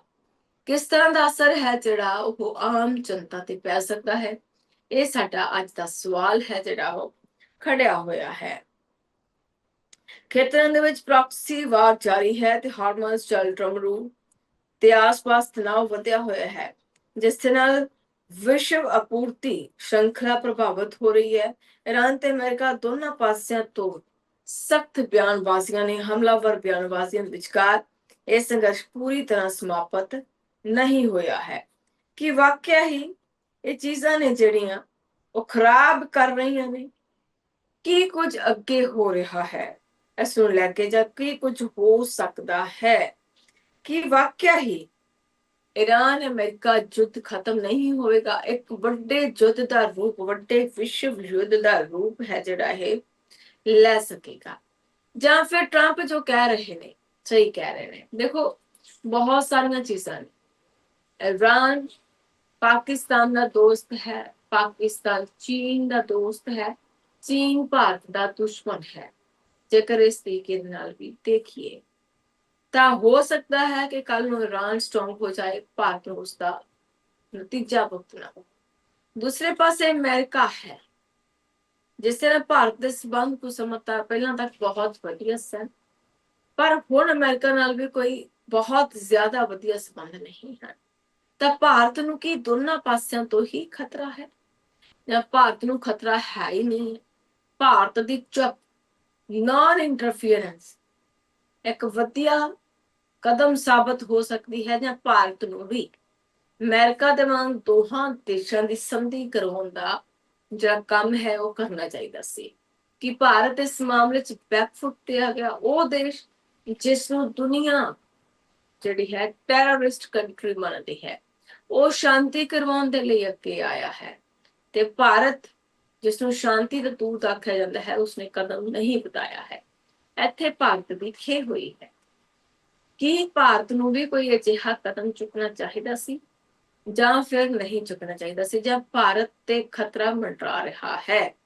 ਇਹ ਸਵਾਲ ਸਿੱਧਾ ਅਤੇ ਸਪਸ਼ਟ ਹੈ ਕਿ ਵਾਕਿਆ ਹੀ ਪਾਕਿਸਤਾਨ ਦੀ ਵਿਚੋਲਗੀ ਇੰਨੀ ਸਟਰੋਂਗ ਰਹੇਗੀ ਕਿ ਅੱਗੇ ਵੀ ਯੁੱਧ ਵਿਰਾਮ ਜਾਰੀ ਰਹੇਗਾ, ਜਾਂ ਮੁੜ ਤੋਂ ਯੁੱਧ ਹੈ ਜਿਹੜਾ ਉਹ ਸ਼ੁਰੂ ਹੋ ਸਕਦਾ ਹੈ। ਸਾਡੇ ਸਵਾਲ ਨੇ ਜਿਹੜੇ ਉਹ ਤੁਹਾਡੀ ਟੀਵੀ ਸਕਰੀਨ ਤੇ ਨਾਲੋਂ ਨਾਲ ਚੱਲ ਰਹੇ ਨੇ। ਤੁਸੀਂ ਇਹਨਾਂ ਸਵਾਲਾਂ ਤੇ ਸਾਡੇ ਨਾਲ ਡਿਸਕਸ ਕਰ ਸਕਦੇ ਹੋ, ਗੱਲਬਾਤ, ਆਪਣੀ ਸਲਾਹ ਰੱਖ ਸਕਦੇ ਹੋ, ਆਪਣਾ ਮਸ਼ਵਰਾ ਦੇ ਸਕਦੇ ਹੋ। ਤੁਸੀਂ ਇਸ ਸਭ ਨੂੰ ਲੈ ਕੇ ਕੀ ਸੋਚਦੇ ਹੋ, ਤੁਸੀਂ ਆਪਣੀ ਰਾਏ ਦੇ ਸਕਦੇ ਹੋ। ਫਿਲਹਾਲ ਇੱਕ ਬ੍ਰੇਕ ਲੈਂਦੇ ਹਾਂ। ਬ੍ਰੇਕ ਤੋਂ ਬਾਅਦ ਤੁਹਾਡਾ ਸਵਾਗਤ ਹੈ ਜੀ। ਲਗਾਤਾਰ ਅਸੀਂ ਤੁਹਾਡੇ ਨਾਲ ਜੁੜੇ ਹੋਏ ਹਾਂ, ਤੁਸੀਂ ਵੀ ਸਾਡੇ ਨਾਲ ਜੁੜ ਸਕਦੇ ਹੋ। ਸਾਡੇ ਨੰਬਰਸ ਤੁਹਾਡੀ ਟੀਵੀ ਸਕਰੀਨ ਤੇ ਫਲੈਸ਼ ਕਰ ਰਹੇ ਨੇ। ਇਹਨਾਂ ਨੰਬਰਸ ਤੇ ਤੁਸੀਂ ਆਪਣੀ ਰਾਏ ਸਾਡੇ ਨਾਲ ਸਾਂਝੀ ਕਰਨੀ ਹੈ ਕਿ ਤੁਸੀਂ ਕੀ ਸੋਚਦੇ ਹੋ। ਫੋਨ ਚੁੱਕੋ, ਡਾਇਲ ਕਰੋ ਤੇ ਆਪਣੀ ਰਾਏ ਸਾਂਝੀ ਕਰੋ। ਅਮਰੀਕਾ ਨੇ ਈਰਾਨ ਦਾ ਪ੍ਰਸਤਾਵ ਠੁਕਰਾ ਦਿੱਤਾ ਹੈ। ਅਜਿਹਾ ਕਿਉਂ ਕੀਤਾ? ਇਸ ਪ੍ਰਸਤਾਵ ਦੇ ਵਿੱਚ ਅਜਿਹਾ ਕੀ ਸੀ? ਇਸ ਤੇ ਅਸੀਂ ਗੱਲਬਾਤ ਹੈ ਜਿਹੜੀ ਉਹ ਕਰਾਂਗੇ। ਅਮਰੀਕੀ ਰਾਸ਼ਟਰਪਤੀ ਡੋਨਾਲਡ ਟਰੰਪ ਨੇ ਜੰਗ ਖਤਮ ਕਰਨੀ ਅਮਰੀਕਾ ਦੇ ਪ੍ਰਸਤਾਵਾਂ ਤੇ ਈਰਾਨੀ ਜਵਾਬ ਨੂੰ ਪੂਰੀ ਤਰ੍ਹਾਂ ਅਨਐਕਸੈਪਟੇਬਲ, ਅਸਵੀਕਾਰਯੋਗ ਦੱਸਿਆ ਹੈ। ਉਹਨਾਂ ਦਾ ਕਹਿਣਾ ਹੈ ਕਿ ਟੋਟਲੀ ਅਨਐਕਸੈਪਟੇਬਲ ਹੈ ਅਤੇ ਇਹ ਉੱਤਰ ਨਹੀਂ ਮੰਨੇ ਜਾ ਸਕਦੇ। ਪਾਕਿਸਤਾਨ ਦੇ ਜ਼ਰੀਏ ਭੇਜੇ ਗਏ ਈਰਾਨ ਦੇ ਪ੍ਰਸਤਾਵ ਦੇ ਵਿੱਚ ਕਈ ਮੰਗਾਂ ਸ਼ਾਮਲ ਨੇ। ਇਹਨਾਂ ਮੰਗਾਂ ਨੂੰ ਤੁਰੰਤ ਜੰਗ ਖਤਮ ਕਰਨ, ਈਰਾਨੀ ਬੰਦਰਗਾਹਾਂ ਤੇ ਅਮਰੀਕੀ ਨੌਸੈਨਿਕ ਨਾਕਾਬੰਦੀ ਹਟਾਉਣ ਅਤੇ ਭਵਿੱਖ ਦੇ ਵਿੱਚ ਈਰਾਨ ਤੇ ਦੁਬਾਰਾ ਹਮਲਾ ਨਾ ਕਰਨ ਦੀ ਗੱਲ ਆਖੀ ਗਈ ਹੈ। ਅਤੇ ਜੋ ਨੁਕਸਾਨ ਹੋਇਆ ਹੈ ਅਮਰੀਕਾ ਉਸਦਾ ਹਰਜਾਨਾ ਦੇਵੇ, ਇਹ ਮੰਗ ਹੈ ਜਿਹੜੀ ਰੱਖੀ ਗਈ ਹੈ। ਫਰਵਰੀ ਦੇ ਵਿੱਚ ਅਮਰੀਕਾ ਅਤੇ ਇਜ਼ਰਾਈਲ ਨੇ ਈਰਾਨ ਤੇ ਹਮਲੇ ਸ਼ੁਰੂ ਕੀਤੇ। ਉਸ ਤੋਂ ਬਾਅਦ ਅਪ੍ਰੈਲ ਦੇ ਵਿੱਚ ਅਮਰੀਕਾ ਤੇ ਈਰਾਨ ਦੇ ਵਿਚਾਲੇ ਸਮਝੌਤੇ ਦੇ ਮਕਸਦ ਨਾਲ ਲਾਗੂ ਯੁੱਧ ਵਿਰਾਮ ਦਾ ਦੋਨਾਂ ਪੱਖਾਂ ਨੇ ਆਮ ਤੌਰ ਤੇ ਪਾਲਣ ਕੀਤਾ ਹੈ। ਹਾਲਾਂਕਿ ਵਿੱਚ ਗੋਲੀਬਾਰੀ ਦੀਆਂ ਘਟਨਾਵਾਂ ਨੇ ਜਿਹੜੀਆਂ ਉਹ ਹੁੰਦੀਆਂ ਰਹੀਆਂ ਨੇ। ਇਸ ਹਫ਼ਤੇ ਦੀ ਸ਼ੁਰੂਆਤ ਵਿੱਚ ਟਰੰਪ ਨੇ ਦੁਹਰਾਇਆ ਸੀ ਕਿ ਈਰਾਨ ਦੇ ਵਿੱਚ ਚੱਲ ਰਿਹਾ ਯੁੱਧ ਬਹੁਤ ਜਲਦ ਖਤਮ ਹੋ ਜਾਏਗਾ। ਪਰ ਕੀ ਵਾਕਿਆ ਹੀ ਯੁੱਧ ਖਤਮ ਹੋਏਗਾ ਜਾਂ ਇਹ ਯੁੱਧ ਲੰਬਾ ਚੱਲੇਗਾ? ਦੁਨੀਆ ਤੀਸਰੇ ਵਿਸ਼ਵ ਯੁੱਧ ਦੇ ਜੇਕਰ ਇਹ ਵਿਸ਼ਵ ਯੁੱਧ ਲੱਗਦਾ ਹੈ ਤਾਂ ਕੀ ਨੁਕਸਾਨ ਹੋ ਸਕਦਾ ਹੈ? ਭਾਰਤ ਨੂੰ ਕੀ ਖਤਰੇ ਹੋ ਸਕਦੇ ਨੇ? ਇਸ ਤੇ ਅਸੀਂ ਅੱਜ ਚਰਚਾ ਡਿਟੇਲ ਦੇ ਵਿੱਚ ਕਰ ਰਹੇ ਹਾਂ। ਪਰ ਈਰਾਨ ਨੇ ਪ੍ਰਧਾਨ ਮੰਤਰੀ ਬੈਂਜਾਮਿਨ ਨੇਤਨ ਇਜ਼ਰਾਈਲ ਦੇ ਪ੍ਰਧਾਨ ਮੰਤਰੀ ਬੈਂਜਾਮਿਨ ਨੇਤਨਯਾਹੂ ਨੇ ਆਖਿਆ ਕਿ ਈਰਾਨ ਦੇ ਐਨਰਿਚਡ ਯੂਰੇਨੀਅਮ ਦੇ ਭੰਡਾਰ ਨੂੰ ਹਟਾਉਣਾ ਜ਼ਰੂਰੀ ਹੈ, ਤਦ ਇਹ ਈਰਾਨ ਦੇ ਖਿਲਾਫ ਯੁੱਧ ਨੂੰ ਖਤਮ ਮੰਨਿਆ ਜਾ ਸਕਦਾ ਹੈ। ਔਰ ਅਮਰੀਕਾ ਇਹ ਵਾਰ-ਵਾਰ ਇਹੋ ਸ਼ਰਤ ਰੱਖ ਰਿਹਾ ਹੈ ਕਿ ਈਰਾਨ ਪਰਮਾਣੂ ਬਣਾਉਣਾ ਬੰਦ ਕਰ ਦੇਵੇ, ਜਦਕਿ ਅਮਰੀਕਾ ਦੇ ਕੋਲ ਪਰਮਾਣੂ ਹੈ। ਅਮਰੀਕਾ ਖੁਦ ਪਰਮਾਣੂ ਸ਼ਕਤੀ ਹੈ, ਪਰਮਾਣੂ ਹਥਿਆਰ ਬਣਾਉਂਦਾ ਹੈ। ਔਰ ਦੂਸਰੇ ਦੇਸ਼ ਨੂੰ ਰੋਕਣਾ ਕਿੰਨਾ ਕੁ ਸਹੀ ਹੈ? ਕਿ ਅਜਿਹੇ ਯੂਰੇਨੀਅਮ ਕੇਂਦਰ ਨੇ ਜਿਨ੍ਹਾਂ ਨੂੰ ਤਬਾਹ ਕੀਤਾ ਜਾਣਾ ਬਾਕੀ ਹੈ, ਤਾਂ ਟਰੰਪ ਕਹਿੰਦੇ ਨੇ ਕਿ ਮੈਂ ਸਾਰੇ ਈਰਾਨ ਦੇ ਤਥਾਕਥਿਤ ਨੁਮਾਇੰਦਿਆਂ ਦਾ ਜਵਾਬ ਪੜਿਆ ਹੈ, ਮੈਨੂੰ ਇਹ ਪਸੰਦ ਨਹੀਂ ਆਇਆ, ਟੋਟਲੀ ਅਨਐਕਸੈਪਟੇਬਲ ਹੈ। ਈਰਾਨੀ ਸਰਕਾਰੀ ਮੀਡੀਆ ਦੇ ਮੁਤਾਬਕ ਈਰਾਨ ਦੇ ਪ੍ਰਸਤਾਵ ਦੇ ਵਿੱਚ ਯੁੱਧ ਨਾਲ ਹੋਏ ਨੁਕਸਾਨ ਦੇ ਮੁਆਵਜ਼ੇ ਦੀ ਮੰਗ ਅਤੇ ਹਾਰਮੋਜ਼ ਸਟ੍ਰੇਟ ਤੇ ਈਰਾਨ ਦੀ ਸੁਪ੍ਰਭੁਤਾ ਨੂੰ ਤੇ ਜ਼ੋਰ ਜਿਹੜਾ ਉਹ ਦਿੱਤਾ ਗਿਆ ਹੈ। ईरान ने राष्ट्रपति मसूद पजेशियन ने सीधे तौर ते ईरान ਦੇ ਪ੍ਰਸਤਾਵ ਦਾ ਜ਼ਿਕਰ ਨਹੀਂ ਕੀਤਾ, ਲੇਕਿਨ ਉਹਨਾਂ ਨੇ ਜ਼ਰੂਰ ਕਿਹਾ ਅਸੀਂ ਦੁਸ਼ਮਣ ਦੇ ਸਾਹਮਣੇ ਕਦੇ ਸਿਰ ਨਹੀਂ ਝੁਕਾਵਾਂਗੇ। ਭਾਵ ਜੇਕਰ ਅਮਰੀਕਾ ਹੱਦ ਪਾਰ ਕਰੇਗਾ ਤਾਂ ਅਸੀਂ ਵੀ ਹੱਦ ਪਾਰ ਕਰਾਂਗੇ, ਅਸੀਂ ਐਟ ਦਾ ਜਵਾਬ ਪੱਥਰ ਦੇ ਨਾਲ ਦੇਵਾਂਗੇ। ਬਾਤਚੀਤ ਦਾ ਮਤਲਬ ਆਤਮ ਸਮਰਪਣ ਜਾਂ ਪਿੱਛੇ ਹਟਣਾ ਨਹੀਂ ਹੈ। ईरान ਸਿੱਧਾ ਕਹਿ ਰਿਹਾ ਹੈ ਕਿ ਅਸੀਂ ਗੱਲਬਾਤ ਦਾ ਸੱਦਾ ਦਿੱਤਾ ਹੈ, ਪਰ ਇਸ ਦਾ ਮਤਲਬ ਇਹ ਨਹੀਂ ਹੈ ਕਿ ਅਸੀਂ ਅਮਰੀਕਾ ਦੇ ਸਾਹਮਣੇ ਝੁਕ ਗਏ ਜਾਂ ਪਿੱਛੇ ਹਟ ਗਏ। ਜੇਕਰ ਅਮਰੀਕਾ ਸਾਡੇ ਨਾਲ ਅਜਿਹਾ ਕਰੇਗਾ ਤਾਂ ਅਸੀਂ ਵੀ ਉਸ ਦਾ ਜਵਾਬ ਦੇਣ ਦੇ ਸਮਰੱਥ ਹਾਂ। ਸਾਨੂੰ ਸਾਡੇ ਨੁਕਸਾਨ ਦੀ ਭਰਪਾਈ ਕਰੋ, ਅਸੀਂ ਪਰਮਾਣੂ ਬਣਾਵਾਂਗੇ, ਸਾਡਾ ਆਪਣਾ ਦੇਸ਼ ਹੈ, ਤੁਸੀਂ ਸਾਨੂੰ ਰੋਕ ਨਹੀਂ ਸਕਦੇ। ਤਾਂ ਕੀ ਇਹ ਸ਼ਰਤਾਂ ਇਹ ਸਹੀ ਨੇ? ਕਿ ਇਹਨਾਂ ਸ਼ਰਤਾਂ ਤੇ ਗੱਲਬਾਤ ਹੋ ਸਕਦੀ ਹੈ ਕਿ ਵਾਕਿਆ ਹੀ ਪਾਕਿਸਤਾਨ ਹੁਣ ਵਧੀਆ ਜਿਹੜੀ ਹੈ ਵਿਚੋਲਗੀ ਪਰ ਫਿਰ ਤੋਂ ਕਰੇਗਾ ਕਿ ਪੂਰਨ ਤੌਰ ਤੇ ਯੁੱਧ ਵਿਰਾਮ ਪਾਕਿਸਤਾਨ ਲਵਾ ਸਕਦਾ ਹੈ ਕਿ ਪਾਕਿਸਤਾਨ ਦੇ ਟਰੰਪ ਇੰਨੇ ਜ਼ਿਆਦਾ ਮੰਨਦੇ ਨੇ ਜਾਂ ਫਿਰ ਈਰਾਨ ਪਾਕਿਸਤਾਨ ਦੀ ਬਹੁਤ ਜ਼ਿਆਦਾ ਗੱਲਬਾਤ ਮੰਨਦਾ ਹੈ। ਕਿ ਇਹ ਸਹੀ ਹੈ? ਈਰਾਨ ਪਾਕਿਸਤਾਨ ਦੇ ਸਬੰਧ ਤਾਂ ਕਿਸੇ ਤੋਂ ਲੁਕੇ ਨਹੀਂ ਹਨ ਕਿ ਇਹਨਾਂ ਦੇ ਸਬੰਧ ਚੰਗੇ। ਈਰਾਨ ਦੇ ਭਾਰਤ ਨਾਲ ਵੀ ਸਬੰਧ ਠੀਕ ਨੇ, ਪਰ ਹੁਣ ਜੇਕਰ ਇਹ ਜੰਗ ਹੁੰਦੀ ਹੈ ਤਾਂ ਕੀ ਹੋ ਸਕਦਾ ਹੈ? ਈਰਾਨ ਨੇ ਕਿਹੜਾ ਦਾਅ ਲਾਇਆ, ਨਵਾਂ ਪ੍ਰਸਤਾਵ ਕਿਹੜਾ ਭੇਜਿਆ ਹੈ? ਅਮਰੀਕੀ ਰਾਸ਼ਟਰਪਤੀ ਡੋਨਾਲਡ ਟਰੰਪ ਨੇ ਆਪਣੇ social media account truth social ਤੇ ਲਿਖਿਆ ਹੈ ਕਿ ਮੈਨੂੰ ਇਹ ਪ੍ਰਸਤਾਵ ਇਹ ਪ੍ਰਪੋਜ਼ਲ ਪੂਰੀ ਤਰ੍ਹਾਂ ਦੇ ਨਾਲ ਮੇਰੇ ਵੱਲੋਂ ਰਿਜੈਕਟ ਹੈ। ਅਮਰੀਕਾ ਨੇ 14 ਬਿੰਦੂਆਂ ਵਾਲੇ ਇੱਕ ਪ੍ਰਸਤਾਵ ਦੇ ਵਿੱਚ ਈਰਾਨ ਦੇ ਯੂਰੇਨੀਅਮ ਬਣਾਉਣ ਨੂੰ ਰੋਕਣਾ, ਪ੍ਰਤੀਬੰਧ ਹਟਾਉਣ ਅਤੇ ਹਾਰਮੋਜ਼ ਸਟ੍ਰੇਟ ਤੇ ਆਵਾਜਾਈ ਬਹਾਲ ਕਰਨ ਦੀਆਂ ਸ਼ਰਤਾਂ ਰੱਖੀਆਂ ਨੇ।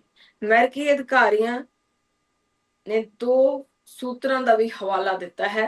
ਇਹਨਾਂ ਦੇ ਮੁਤਾਬਕ ਕਈ ਸ਼ਰਤਾਂ ਅੰਤਮ ਸਮਝੌਤਾ ਹੋਣ ਤੇ ਹੀ ਲਾਗੂ ਹੋਣਗੀਆਂ। ਕਿ ਵਾਕਿਆ ਹੀ ਅੰਤਮ ਸਮਝੌਤਾ ਹੋਏਗਾ ਕਿ ਹੁਣ ਇਹ ਤਣਾਅ ਸਟ੍ਰੈਸ ਅਮਰੀਕਾ ਤੇ ਈਰਾਨ ਦਾ ਖਤਮ ਹੋ ਜਾਏਗਾ, ਜਾਂ ਫਿਰ ਹੁਣ ਅਮਰੀਕਾ ਦੀ ਕੋਈ ਨਵੀਂ ਖੇਡ ਹੈ ਜਾਂ ਈਰਾਨ ਕੋਈ ਨਵੀਂ ਚਾਲ ਚੱਲ ਰਿਹਾ ਹੈ। ਅਸੀਂ ਇਸ ਤੇ ਅੱਜ ਡਿਟੇਲ ਦੇ ਵਿੱਚ ਚਰਚਾ ਇਸ ਲਈ ਕਰ ਰਹੇ ਹਾਂ ਕਿਉਂਕਿ ਇਹ ਨਹੀਂ ਹੈ ਕਿ ਜੰਗ ਕਿਤੇ ਲੱਗੇਗੀ ਤੇ ਸਾਡੇ ਤੇ ਅਸਰ ਨਹੀਂ ਪਏਗਾ, ਇਸ ਦਾ ਸਾਡੇ ਤੇ ਵੀ ਵੱਡਾ ਅਸਰ ਪਏਗਾ। ਤੁਸੀਂ ਦੇਖ ਚੁੱਕੇ ਹੋ ਕਿ ਗੈਸ ਦੀ ਕਿੱਲਤ ਹਾਲੇ ਤੱਕ ਹੈ, ਤੇਲ ਦੀਆਂ ਕੀਮਤਾਂ ਫਲਕਚੁਏਟ ਹੋ ਰਹੀਆਂ ਨੇ। ਇਹ ਵਾਕਿਆ ਹੀ ਆਉਂਦੇ ਸਮੇਂ ਦੇ ਵਿੱਚ ਜੇਕਰ ਜੰਗ ਲੱਗਦੀ ਹੈ ਤਾਂ ਭਾਰਤ ਉੱਪਰ ਇਸ ਦਾ ਕੀ ਅਸਰ ਪੈ ਸਕਦਾ ਹੈ? ਕਿ ਭਾਰਤ ਉਸ ਸਥਿਤੀ ਨੂੰ ਝੱਲ ਸਕਦਾ ਹੈ ਕਿ ਬਾਕੀ ਦੇਸ਼ ਇੰਨੇ ਮਜ਼ਬੂਤ ਨੇ ਕਿ ਜੰਗ ਦੀ ਸਥਿਤੀ ਨੂੰ ਝੱਲ ਸਕਦੇ ਨੇ, ਜਾਂ ਫਿਰ ਜੰਗ ਰੋਕਣਾ ਹੀ ਸਭ ਤੋਂ ਵੱਡਾ ਤੇ ਅਹਿਮ ਸਵਾਲ ਹੈ। ਕਿ ਇਹ ਜੰਗ ਰੁਕ ਸਕਦੀ ਹੈ ਕਿ ਪਾਕਿਸਤਾਨ ਫਿਰ ਤੋਂ ਵਿਚੋਲਗੀ ਕਰੇਗਾ ਅਤੇ ਦੋਹਾਂ ਦੇਸ਼ਾਂ ਨੂੰ ਸਮਝਾਉਣ ਦੇ ਵਿੱਚ ਕਾਮਯਾਬ ਹੋਏਗਾ। ਫਿਲਹਾਲ ਯੁੱਧ ਵਿਰਾਮ ਹੈ, ਦੋਹਾਂ ਦੇਸ਼ਾਂ ਨੇ ਇਸ ਦੀ ਪਾਲਣਾ ਵੀ ਕੀਤੀ ਹੈ, ਸੀਜ਼ਫਾਇਰ ਹੋਇਆ ਹੈ, ਪਰ ਕਦੇ ਕਦੇ ਗੋਲੀਬਾਰੀ ਹੁੰਦੀ ਰਹੀ ਹੈ। ਇਹ ਯੁੱਧ ਮੁੜ ਤੋਂ ਸ਼ੁਰੂ ਹੋ ਜਾਏਗਾ ਕਿ ਕਦੇ ਇਹ ਚੀਜ਼ਾਂ ਖਤਮ ਨਹੀਂ ਹੋਣਗੀਆਂ? ਕਿ ਅਮਰੀਕਾ ਸਾਰੀ ਦੁਨੀਆ ਤੇ ਕਬਜ਼ਾ ਕਰਨਾ ਚਾਹੁੰਦਾ ਹੈ? ਕਿ ਅਮਰੀਕਾ ਦੀ ਇਹ ਸੋਚ, ਅਮਰੀਕਾ ਦੀ ਇਹ ਚਾਲ ਕਦੇ ਕਾਮਯਾਬ ਹੋ ਸਕਦੀ ਹੈ?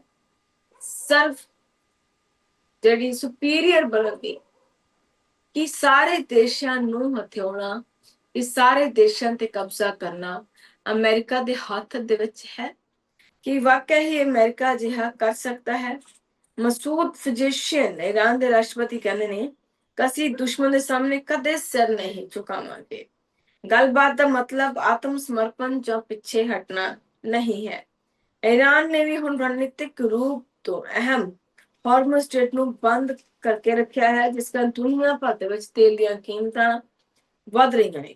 ਆਮ ਤੌਰ ਤੇ ਦੁਨੀਆ ਦਾ ਲਗਭਗ 20% ਤੇਲ ਅਤੇ LNG ਐਸੇ ਰਸਤੇ ਤੋਂ ਗੁਜ਼ਰਦੇ ਨੇ। ਦੂਸਰੇ ਪਾਸੇ ਅਮਰੀਕਾ ਇਰਾਨੀ ਬੰਦਰਗਾਹਾਂ ਦੀ ਨਾਕਾਬੰਦੀ ਲਾਗੂ ਕਰਕੇ ਉਸ ਤੇ ਪੂਰੀ ਤਰ੍ਹਾਂ ਆਪਣੀਆਂ ਸ਼ਰਤਾਂ ਮੰਨਣ ਲਈ ਦਬਾਅ ਬਣਾ ਰਿਹਾ ਹੈ। ਇਸ ਕਦਮ ਦੇ ਨਾਲ ਈਰਾਨ ਬੇਹੱਦ ਨਾਰਾਜ਼ ਹੈ ਕਿ ਅਸੀਂ ਨਹੀਂ ਮੰਨ ਸਕਦੇ ਤੁਹਾਡੀਆਂ ਸ਼ਰਤਾਂ। ਕੀ ਇਹ ਹੋ ਸਕਦਾ ਹੈ ਕਿ ਕੋਈ ਦੇਸ਼ ਕਿਸੇ ਦੂਸਰੇ ਦੇਸ਼ ਦੀਆਂ ਸ਼ਰਤਾਂ ਮੰਨੇ? ਕਿਉਂ ਕੋਈ ਦੇਸ਼ ਦੂਸਰੇ ਦੇਸ਼ ਦੇ ਅੱਗੇ ਝੁਕੇਗਾ? ਪਰਮਾਣੂ ਹਥਿਆਰ ਅਮਰੀਕਾ ਦੇ ਕੋਲ ਆਪਣੇ ਕੋਲੇ ਹਨ, ਪਰ ਉਹ ਈਰਾਨ ਨੂੰ ਮਨਾ ਕਰ ਰਹੇ ਨੇ ਕਿ ਤੁਸੀਂ ਪਰਮਾਣੂ ਬਣਾਉਣਾ ਬੰਦ ਕਰੋ ਅਤੇ 20 ਸਾਲਾਂ ਦੇ ਲਈ ਇਸ ਨੂੰ ਭੁੱਲ ਜਾਓ। ਕੀ ਇਹ ਜਿਉਂਦੇ ਜੀ ਕਿਸੇ ਦੇਸ਼ ਨੂੰ ਮਾਰਨ ਵਾਲੀ ਗੱਲ ਨਹੀਂ ਹੈ? ਜੇਕਰ ਪਰਮਾਣੂ ਹਥਿਆਰ ਨਾ ਬਣਾਉਣ ਤੇ ਵੀ ਸਮਝੌਤਾ ਹੁੰਦਾ ਹੈ ਤਾਂ ਫਿਰ ਅਗਲਾ ਸਟੈਪ ਕੀ ਹੋਏਗਾ? ਕਿ ਕਬਜ਼ਾ ਕੀਤਾ ਜਾਏਗਾ? ਦਿਮਾਗ ਦੇ ਵਿੱਚ, ਡੋਨਲਡ ਟਰੰਪ ਦੇ ਦਿਮਾਗ ਦੇ ਵਿੱਚ ਕੋਈ ਵੱਡੀ ਪਲੈਨਿੰਗ ਚੱਲ ਰਹੀ ਹੈ? ਕੀ ਵਾਕਿਆ ਹੀ ਉਹ ਪਲੈਨਿੰਗ ਨੂੰ ਅੰਜਾਮ ਦਿੱਤਾ ਜਾ ਰਿਹਾ ਹੈ, ਜਾਂ ਫਿਰ ਫਿਲਹਾਲ ਅਜਿਹਾ ਕੁਝ ਵੀ ਪੋਸੀਬਲ ਨਹੀਂ ਹੈ? ਜੰਗ ਲੱਗਣ ਦੇ ਅਸਰ ਵਿਆਪਕ ਹੋ ਸਕਦੇ ਨੇ, ਉਹ ਵੱਖ-ਵੱਖ ਦੇਸ਼ਾਂ ਲਈ ਵੱਖਰੇ-ਵੱਖਰੇ ਹੋ ਸਕਦੇ ਨੇ। ਉਹ ਕਿਸ ਤਰ੍ਹਾਂ ਦੇ ਹੋ ਸਕਦੇ ਨੇ, ਉਹਨਾਂ ਤੇ ਅਸੀਂ ਚਰਚਾ ਕਰ ਰਹੇ ਹਾਂ। ਹੁਣ ਨੇਤਨਯਾਹੂ ਕਹਿੰਦੇ ਨੇ ਕਿ ਇਜ਼ਰਾਈਲੀ ਸੈਨਾ ਨੂੰ ਮਿਲਣ ਵਾਲੇ ਅਮਰੀਕੀ ਆਰਥਿਕ ਸਹਾਇਤਾ ਨੂੰ ਘਟਾ ਕੇ 0 ਤੱਕ ਲਿਆਉਣਾ ਚਾਹੁੰਦੇ ਨੇ। ਉਹਨਾਂ ਆਖਿਆ ਕਿ ਹਰ ਸਾਲ 3.8 ਅਰਬ ਡਾਲਰ ਮਿਲਦੇ ਨੇ। ਉਹਨਾਂ ਨੂੰ ਲੱਗਦਾ ਹੈ ਕਿ ਹੁਣ ਸਮਾਂ ਆ ਗਿਆ ਹੈ ਕਿ ਹੁਣ ਬਾਕੀ ਸੈਨਿਕ ਸਹਾਇਤਾ ਤੇ ਨਿਰਭਰਤਾ ਖਤਮ ਕੀਤੀ ਜਾ ਸਕੇ। ਉਹਨਾਂ ਨੇ ਅਜਿਹਾ ਆਖਿਆ ਹੈ। ਹੁਣ ਈਰਾਨ ਕੀ ਚੇਤਾਵਨੀ ਦੇ ਰਿਹਾ ਹੈ? ਈਰਾਨ ਦੀ ਗੱਲ ਕਰ ਲੈਂਦੇ ਹਾਂ। ਈਰਾਨ ਨੇ ਆਪਣੇ ਗੁਆਂਢੀ ਦੇਸ਼ਾਂ ਨੂੰ ਵੀ ਚੇਤਾਵਨੀ ਦਿੱਤੀ ਕਿ ਜੇਕਰ ਉਹ ਅਮਰੀਕਾ ਦੀ ਗੱਲਬਾਤ ਮੰਨਦੇ ਨੇ ਤਾਂ ਉਸਦੇ ਗੰਭੀਰ ਨਤੀਜੇ ਭੁਗਤਣੇ ਪੈ ਸਕਦੇ ਨੇ।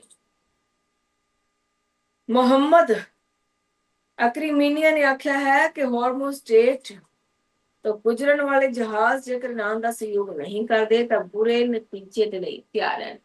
ਦੋਹੇ ਹੀ ਦੇਸ਼ ਆਪਣੀ ਅੜੀ ਤੇ ਅੜੇ ਹੋਏ ਨੇ, ਆਪਣੀ ਹੱਡ ਤੇ ਦੋਹੇ ਹੀ ਦੇਸ਼ ਅੜੇ ਹੋਏ ਨੇ। ਕਿ ਦੋਹੇ ਹੀ ਦੇਸ਼ ਆਪਣੀ ਜ਼ਿੱਦ ਦੇ ਵਿੱਚ ਪੂਰੀ ਦੁਨੀਆ ਦਾ ਨੁਕਸਾਨ ਕਰਨਗੇ, ਜਾਂ ਫਿਰ ਨੁਕਸਾਨ ਦੋਹਾਂ ਦੇਸ਼ਾਂ ਦਾ ਹੋਏਗਾ? ਕਿ ਇੱਕ ਦੇਸ਼ ਜੇਕਰ ਝੁਕ ਜਾਂਦਾ ਹੈ ਤਾਂ ਉਸ ਤੋਂ ਡਰਦਾ ਹੈ ਕਿ ਦੁਨੀਆ ਦੇ ਸਾਹਮਣੇ ਇਸ ਦਾ ਕੀ ਮੈਸੇਜ ਆਏਗਾ ਕਿ ਉਹ ਝੁਕਦੇ ਹਨ, ਜਾਂ ਉਹਨਾਂ ਨੂੰ ਝੁਕਾ ਲਿਆ ਗਿਆ ਹੈ, ਜਾਂ ਫਿਰ ਸਿਰਫ ਇਸੇ ਲਈ ਹੀ ਦੋਹੇ ਹੀ ਦੇਸ਼ ਆਪਣੀ ਜਿੱਦ ਤੇ ਅੜੇ ਹੋਏ ਨੇ। ਦੋਹੇ ਦੇਸ਼ਾਂ ਦੇ ਰਾਸ਼ਟਰਪਤੀ ਆਪਣੀ ਜ਼ਿੱਦ ਤੇ ਅੜੇ ਹੋਏ। ਦੋਹੇ ਦੇਸ਼ ਆਪੋ ਆਪਣੀਆਂ ਚਾਲਾਂ ਚੱਲ ਰਹੇ ਨੇ, ਪਰ ਇਸ ਦਾ ਖਮਿਆਜ਼ਾ ਪੂਰੀ ਦੁਨੀਆ ਭੁਗਤ ਰਹੀ ਹੈ। ਪੂਰੀ ਦੁਨੀਆ ਖਮਿਆਜ਼ਾ ਭਰ ਰਹੀ ਹੈ। ਪੂਰੀ ਦੁਨੀਆ ਹੀ ਸਤੀ ਪਈ ਹੈ। ਪੂਰੀ ਦੁਨੀਆ ਹੀ ਤਪੀ ਪਈ ਹੈ। ਆਖਰਕਾਰ ਕੀ ਕਦੇ ਇਹ ਚੀਜ਼ਾਂ ਖਤਮ ਵੀ ਹੋਣਗੀਆਂ ਜਾਂ ਫਿਰ ਨਹੀਂ ਹੋਣਗੀਆਂ? ਇਹ ਜੰਗ ਲੰਬੀ ਚੱਲੇਗੀ। ਤੀਸਰੀ ਸੰਸਾਰ ਯੁੱਧ ਕੀ ਸ਼ੁਰੂ ਹੋਣ ਵਾਲਾ ਹੈ? ਇਸ ਦਾ ਭਾਰਤ ਤੇ ਕੀ ਅਸਰ ਪਏਗਾ?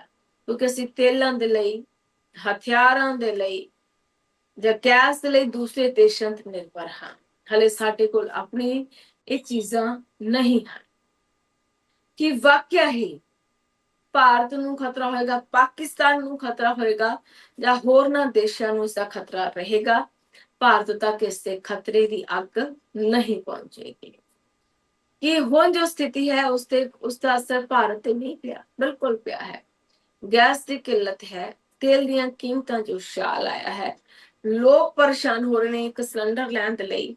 ਬਾਜ਼ਾਰ ਦੇ ਵਿੱਚ ਸਿਲੰਡਰ ਨਹੀਂ ਮਿਲ ਰਹੇ। 2500 ਤੋਂ 3500 ਰੁਪਏ ਤੱਕ ਇੱਕ ਸਿਲੰਡਰ ਹੈ ਜਿਹੜਾ ਬਲੈਕ ਦੇ ਵਿੱਚ ਵੇਚਿਆ ਜਾ ਰਿਹਾ ਹੈ।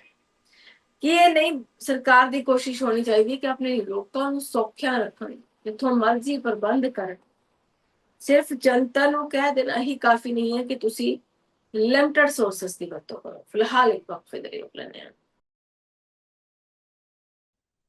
ਬ੍ਰੇਕ ਤੋਂ ਬਾਅਦ ਤੁਹਾਡਾ ਸਵਾਗਤ ਹੈ ਜੀ। ਅੱਗੇ ਵਧਾਂਗੇ। ਲਗਾਤਾਰ ਸਾਡਾ ਪ੍ਰੋਗਰਾਮ ਚੱਲ ਰਿਹਾ ਹੈ। ਤੁਸੀਂ ਵੀ ਸਾਡੇ ਨਾਲ ਜੁੜ ਸਕਦੇ ਹੋ। ਤੁਸੀਂ ਵੀ ਆਪਣੀ ਰਾਏ ਸਾਡੇ ਨਾਲ ਸਾਂਝੀ ਕਰ ਸਕਦੇ ਹੋ ਕਿ ਤੁਸੀਂ ਕੀ ਸੋਚਦੇ ਹੋ। ਅਮਰੀਕਾ, ਈਰਾਨ, ਇਜ਼ਰਾਈਲ ਦੀ ਜੰਗ ਦੇ ਬਾਰੇ ਅਸੀਂ ਗੱਲਬਾਤ ਹੈ ਜਿਹੜੀ ਉਹ ਕਰ ਰਹੇ ਹਾਂ। ਲਗਾਤਾਰ ਅਸੀਂ ਇਸੇ ਤੇ ਚਰਚਾ ਕੀਤੀ ਹੈ, ਇਸੇ ਤੇ ਡਿਟੇਲ ਜਾਣਕਾਰੀ ਸਾਂਝੀ ਕੀਤੀ ਹੈ ਕਿ ਹੁਣ ਤੱਕ ਦੇ ਹਾਲਾਤ ਕੀ ਨੇ, ਜੰਗ ਕਦੋਂ ਸ਼ੁਰੂ ਹੋਈ ਹੈ, ਮਾਫ ਕਰਨਾ, ਇਸ ਦੇ ਕੀ ਅਸਰ ਭਾਰਤ ਸਣੇ ਬਾਕੀ ਦੇਸ਼ਾਂ ਤੇ ਪੈ ਸਕਦੇ ਨੇ। ਕਿ ਵਾਕਿਆ ਹੀ ਇਹ ਇੰਨੀ ਵੱਡੀ ਜੰਗ ਸਾਬਤ ਹੋ ਸਕਦੀ ਹੈ ਕਿ ਇਸ ਦਾ ਅਸਰ ਪੂਰੀ ਦੁਨੀਆ ਤੇ ਪਏਗਾ, ਜਾਂ ਪੂਰੀ ਦੁਨੀਆ ਇਸ ਜੰਗ ਦੇ ਵਿੱਚ ਤਬਾਹ ਹੋ ਸਕਦੀ ਹੈ ਜੇਕਰ ਤੀਸਰਾ ਵਿਸ਼ਵ ਯੁੱਧ ਲੱਗ ਜਾਂਦਾ ਹੈ। ਕਿਉਂਕਿ ਇਹ ਸਾਰ ਤੀਸਰੇ ਵਿਸ਼ਵ ਯੁੱਧ ਦੇ ਹੀ बने हुए ने, क्योंकि पूरी दुनिया ते इस जंग का असर आलमी पद्धर ते वेखण नूं मिल रहा है, व्यापक पद्धर ते वेखण नूं मिल रहा है। और दोहें ही देश जिद्दी ने, दोहें ही देश अपनी जिद ते अड़े हुए ने। दोहें देशां दे वल्लों एक दूसरे दी गल ना मनण दी जिवें सौं ही खा लई होवे कि ਅਸੀਂ ਗੱਲ ਮੰਨਣੀ ਹੀ ਨਹੀਂ ਹੈ। ਇੱਕ ਪਾਸੇ ਟਰੰਪ ਨੇ ਕਿ ਸਾਰੀ ਦੁਨੀਆ ਨੂੰ ਝੁਕਾਉਣਾ ਚਾਹੁੰਦੇ ਨੇ, ਤਾਂ ਦੂਜੇ ਪਾਸੇ ਈਰਾਨ ਹੈ ਜੋ ਝੁਕਣਾ ਨਹੀਂ ਜਾਣਦਾ, ਝੁਕਣਾ ਨਹੀਂ ਚਾਹੁੰਦਾ, ਤੇ ਉਹ ਕਹਿੰਦਾ ਹੈ ਕਿ ਅਸੀਂ ਮੂੰਹ ਤੋੜ ਜਵਾਬ ਦੇਵਾਂਗੇ, ਜਿਸ ਤਰ੍ਹਾਂ ਹੁਣ ਤੱਕ ਈਰਾਨ ਜਵਾਬ ਦਿੰਦਾ ਵੀ ਆਇਆ ਹੈ। ਕਿ ਵਾਕਿਆ ਹੀ ਦੋਹੇ ਦੇਸ਼ਾਂ ਦੀ ਜੰਗ ਦੇ ਵਿਚਕਾਰ ਦੂਸਰੇ ਦੇਸ਼ ਪਿਸ ਜਾਣਗੇ। ਦੂਸਰੇ ਦੇਸ਼ ਜਿਨ੍ਹਾਂ ਦੀ ਕੋਈ ਗਲਤੀ ਹੀ ਨਹੀਂ ਹੈ, ਉਹਨਾਂ ਤੇ ਅਸਰ ਪਵੇਗਾ। ਤੇ ਇਹ ਅਸਰ ਕਿਸ ਤਰ੍ਹਾਂ ਦਾ ਪਵੇਗਾ, ਸਵਾਲ ਇਹ ਵੀ ਖੜੇ ਹੁੰਦੇ ਨੇ ਕਿ ਹਾਰਮੋਜ਼ ਜਲ ਜੰਬੂ ਕਦੇ ਨਹੀਂ ਖੁੱਲੇਗਾ, ਕਿ ਤੇਲ ਦੀਆਂ ਕੀਮਤਾਂ ਇਸੇ ਤਰ੍ਹਾਂ ਵਧਦੀਆਂ ਰਹਿਣਗੀਆਂ, ਗੈਸ ਦੀ ਕਿੱਲਤ ਹੁੰਦੀ ਰਹੇਗੀ, ਕਿ ਗੈਸ ਮਿਲਣਾ ਬੰਦ ਹੋ ਜਾਵੇਗਾ। ਦੇਸ਼ ਦੇ ਪ੍ਰਧਾਨ ਮੰਤਰੀ ਕਹਿ ਕੇ ਗਏ ਨੇ ਕੱਲ ਸੰਬੋਧਨ ਦੇ ਦੌਰਾਨ, ਬਹੁਤ ਸਾਰੀਆਂ ਗੱਲਾਂ ਕਹੀਆਂ ਨੇ ਜਿਸ ਦੇ ਵਿੱਚ ਬਹੁਤ ਸਾਰੇ ਸੰਕੇਤ ਮਿਲੇ ਨੇ ਕਿ 1 ਸਾਲ ਤੱਕ ਵਿਦੇਸ਼ ਦੇ ਵਿੱਚ ਨਾ ਜਾਓ, 1 ਸਾਲ ਤੱਕ ਸੋਨਾ ਨਾ ਖਰੀਦੋ, ਰਸਾਇਣਾਂ ਦੀ ਵਰਤੋਂ ਦੇ ਬਾਰੇ ਵੀ ਉਹਨਾਂ ਨੇ ਗੱਲ ਕਹੀ ਹੈ, ਸਵਦੇਸ਼ੀ ਅਪਣਾਉਣ ਦੀ ਗੱਲ ਉਹਨਾਂ ਨੇ ਆਖੀ ਹੈ, ਵਿਦੇਸ਼ੀ ਮੁਦਰਾ ਨਾ ਵਰਤਣ ਦੀ ਗੱਲ ਉਹਨਾਂ ਦੇ ਵੱਲੋਂ ਆਖੀ ਗਈ ਹੈ। ਉਹਨਾਂ ਨੇ ਆਖਿਆ ਕਿ ਅਸੀਂ ਆਪਣੇ ਦੇਸ਼ ਦੀ ਹੀ ਮਦਦ ਕਰਾਂਗੇ ਜੇਕਰ ਅਜਿਹਾ ਕਰਾਂਗੇ। ਇਹ ਠੀਕ ਵੀ ਹੈ ਕਿ ਦੇਸ਼ ਭਗਤੀ ਹਰੇਕ ਇਨਸਾਨ ਦੇ ਵਿੱਚ ਹੋਣੀ ਚਾਹੀਦੀ ਹੈ। ਜੋ ਜੋ ਚੀਜ਼ਾਂ ਪ੍ਰਧਾਨ ਮੰਤਰੀ ਨੇ ਆਖਿਆ ਉਸ ਨਾਲ ਅਸੀਂ ਆਪਣੇ ਹੀ ਦੇਸ਼ ਦੀ ਮਦਦ ਕਰ ਸਕਾਂਗੇ। ब्रांडेड कपड़े ब्रांडेड चीजा ना खरीदने ते जोर ਉਹਨਾਂ ਦੇ ਵੱਲੋਂ ਦਿੱਤਾ ਗਿਆ ਹੈ। ਕਿ ਇਸ ਦਾ ਅਸਰ ਪਵੇਗਾ, ਇਹ ਵੱਡਾ ਸਵਾਲ ਹੈ ਕਿ ਹੁਣ ਭਾਰਤ ਤੇ ਵੀ ਇਸ ਦਾ ਅਸਰ ਪਏਗਾ ਜਾਂ ਫਿਰ ਕੋਈ ਵੱਡੀ ਸਥਿਤੀ ਖੜੀ ਹੋਣ ਵਾਲੀ ਹੈ, ਜਾਂ ਜਿਵੇਂ ਮਿਡਲ ਈਸਟ ਜੰਗ ਦੀ ਉਹਨਾਂ ਨੇ ਗੱਲ ਕੀਤੀ ਹੈ ਕਿ ਪ੍ਰਧਾਨ ਮੰਤਰੀ ਮੋਦੀ ਦੇ ਕੋਲ ਕੋਈ ਲੂਪ ਹੈ, ਕਿ ਲੀਡ ਹੈ, ਕਿ ਆਉਂਦੇ ਦਿਨਾਂ ਦੇ ਵਿੱਚ ਮਾਹੌਲ ਖਰਾਬ ਹੋ ਸਕਦਾ ਹੈ। ਅਸੀਂ ਉਹਨਾਂ ਨੇ ਪਹਿਲਾਂ ਤੋਂ ਹੀ ਭਾਰਤੀਆਂ ਨੂੰ ਸੰਦੇਸ਼ ਦੇ ਦਿੱਤਾ ਹੈ ਕਿ ਭਈ ਆਪਣਾ ਪੜਿਆ ਵਿਚਾਰ ਲਓ। ਭਾਰਤੀਆਂ ਨੂੰ ਸੰਦੇਸ਼ ਦਿੱਤਾ ਕਿ ਸਾਵਧਾਨ ਹੋ ਜਾਓ, ਕਿ ਵਾਕਿਆ ਹੀ ਆਉਂਦੇ ਦਿਨਾਂ ਦੇ ਵਿੱਚ ਯੁੱਧ ਦੀ ਸਥਿਤੀ ਪੈਦਾ ਹੋਏਗੀ, ਯੁੱਧ ਫਿਰ ਸ਼ੁਰੂ ਹੋਏਗਾ। ਉਸਦਾ ਅਸਰ ਵਿਆਪਕ ਪੱਧਰ ਤੇ ਸਾਰੀ ਹੀ ਦੁਨੀਆ ਤੇ ਪਏਗਾ। ਕਿ ਟਰੰਪ ਨੂੰ ਚੀਜ਼ ਸਮਝ ਨਹੀਂ ਆਉਂਦੀ ਕਿ ਇਸ ਦਾ ਨੁਕਸਾਨ ਹੈ ਜਿਹੜਾ ਉਹ ਹੋ ਸਕਦਾ ਹੈ, ਕਿ ਅਮਰੀਕਾ ਨੂੰ ਜੰਗ ਦਾ ਕੋਈ ਨੁਕਸਾਨ ਨਹੀਂ ਹੈ, ਕਿ ਅਮਰੀਕਾ ਤੇ ਜੰਗ ਦਾ ਕੋਈ ਅਸਰ ਨਹੀਂ ਹੋ ਸਕਦਾ, ਕਿ ਅਮਰੀਕਾ ਇੰਨਾ ਸਟਰੋਂਗ ਹੈ ਕਿ ਉਸ ਤੇ ਕੋਈ ਵੀ ਦੇਸ਼ ਹਮਲਾ करे तो उस पर कोई भी असर नहीं पैदा है, कि कोई देश अमेरिका ਤੇ ਹਮਲਾ ਕਰ ਸਕਦਾ ਹੈ। ਸਵਾਲ ਇਹ ਹੈ ਅਮਰੀਕਾ ਇੰਨੀ ਸਟਰੋਂਗ ਪੋਜੀਸ਼ਨ ਦੇ ਵਿੱਚ ਇਸ ਵਕਤ ਕਿਉਂ ਹੈ? ਇਹ ਸਵਾਲ ਖੜਾ ਹੋ ਰਿਹਾ ਹੈ ਕਿ ਵਾਕਿਆ ਹੀ ਅਮਰੀਕਾ ਕਦੇ ਹਟੇਗਾ ਨਹੀਂ, ਜੰਗ ਕਰਵਾ ਕੇ ਹੀ ਸਾਹ ਲਏਗਾ। ਜਿਹੜੀਆਂ ਸ਼ਰਤਾਂ ਇਰਾਨ ਨੇ ਰੱਖੀਆਂ ਉਸ ਦੇ ਵਿੱਚ ਕੀ ਗੱਲ ਸੀ, ਜਿਹੜੀਆਂ ਸ਼ਰਤਾਂ ਅਮਰੀਕਾ ਨੇ ਰੱਖੀਆਂ ਉਸ ਦੇ ਵਿੱਚ ਕੀ ਗੱਲ ਸੀ? ਦੋਹੇ ਹੀ ਦੇਸ਼ ਕਿਉਂ ਆਪਣੀ ਜ਼ਿੱਦ ਤੇ ਅੜੇ ਹੋਏ ਨੇ? ਇਹ ਦੇਸ਼ ਦੋਹੇ ਹੀ ਬਾਕੀ ਦੁਨੀਆ ਦਾ ਜਿਹੜਾ ਸਿਸਟਮ ਹੈ ਉਹ ਹਿਲਾ ਦੇਣਗੇ, ਕਿ ਬਾਕੀ ਦੁਨੀਆ ਨੂੰ ਪਰੇਸ਼ਾਨੀ ਦੇ ਵਿੱਚ ਪਾਉਣਗੇ, ਜਾਂ ਫਿਰ ਦੋਹੇ ਦੇਸ਼ਾਂ ਤੇ ਹੀ ਇਸ ਦਾ ਅਸਰ ਪਏਗਾ? ਕਿਉਂਕਿ ਇਹ ਤਾਂ ਹੈ ਨਹੀਂ ਕਿ ਦੋਹੇ ਦੇਸ਼ਾਂ ਤੇ ਹੀ ਅਸਰ ਪਏਗਾ, ਤਾਂ ਬਹੁਤ ਕਲੀਅਰ ਹੈ। ਕਿਉਂਕਿ ਜਿਸ ਤਰ੍ਹਾਂ ਦੇ ਨਾਲ ਮਾਹੌਲ ਬਣਿਆ ਪਿਛਲੇ ਦਿਨ ਜੰਗ ਹੋਈ ਫਰਵਰੀ ਦੇ ਵਿੱਚ, ਉਸ ਦਾ ਅਸਰ ਆਲਮੀ ਪੱਧਰ ਤੇ ਵੇਖਣ ਨੂੰ ਮਿਲਿਆ। ਭਾਰਤ ਤੇ ਵੀ ਅਸਰ ਪਿਆ, ਗੈਸ ਸਪਲਾਈ ਘਟ ਗਈ, ਤੇਲ ਦੀਆਂ ਕੀਮਤਾਂ ਵੱਧ ਗਈਆਂ, ਜਾਂ ਹੋਰ ਸਮੱਸਿਆਵਾਂ ਲੋਕਾਂ ਨੂੰ ਆਈਆਂ। ਪਰ ਕੀ ਵਾਕਿਆ ਹੀ ਹੁਣ ਜੰਗ ਰੁਕ ਜਾਣੀ ਚਾਹੀਦੀ ਹੈ, ਪੂਰਨ ਤੌਰ ਤੇ ਯੁੱਧ ਵਿਰਾਮ ਲੱਗਣਾ ਚਾਹੀਦਾ ਹੈ, ਜਾਂ ਫਿਰ ਜੰਗ ਦੁਬਾਰਾ ਹੋਏਗੀ? ਈਰਾਨ ਨੂੰ ਦਿਖਾ ਦੇਣਾ ਚਾਹੀਦਾ ਹੈ ਕਿ ਈਰਾਨ ਅਮਰੀਕਾ ਦੇ ਨਾਲੋਂ ਘੱਟ ਨਹੀਂ ਹਨ, ਜਾਂ ਫਿਰ ਅਮਰੀਕਾ ਨੂੰ ਦਿਖਾ ਦੇਣਾ ਚਾਹੀਦਾ ਹੈ ਕਿ ਉਹ ਦੁਨੀਆ ਤੇ ਕਬਜ਼ਾ ਕਰਨ ਦੀ ਪਾਵਰ ਰੱਖਦਾ ਹੈ ਤੇ ਅਮਰੀਕਾ ਸੁਪਰ ਪਾਵਰ ਹੈ? ਇਹ ਸਾਡੇ ਅੱਜ ਦੇ ਸਵਾਲ ਨੇ। ਮੁੱਦਾ ਪਾਬੰਦੀ ਪ੍ਰਸਤਾਵ ਤੇ ਪ੍ਰਤੀਕਰਮ ਦੇ ਨਾਲ ਜੁੜਿਆ ਹੋਇਆ ਹੈ।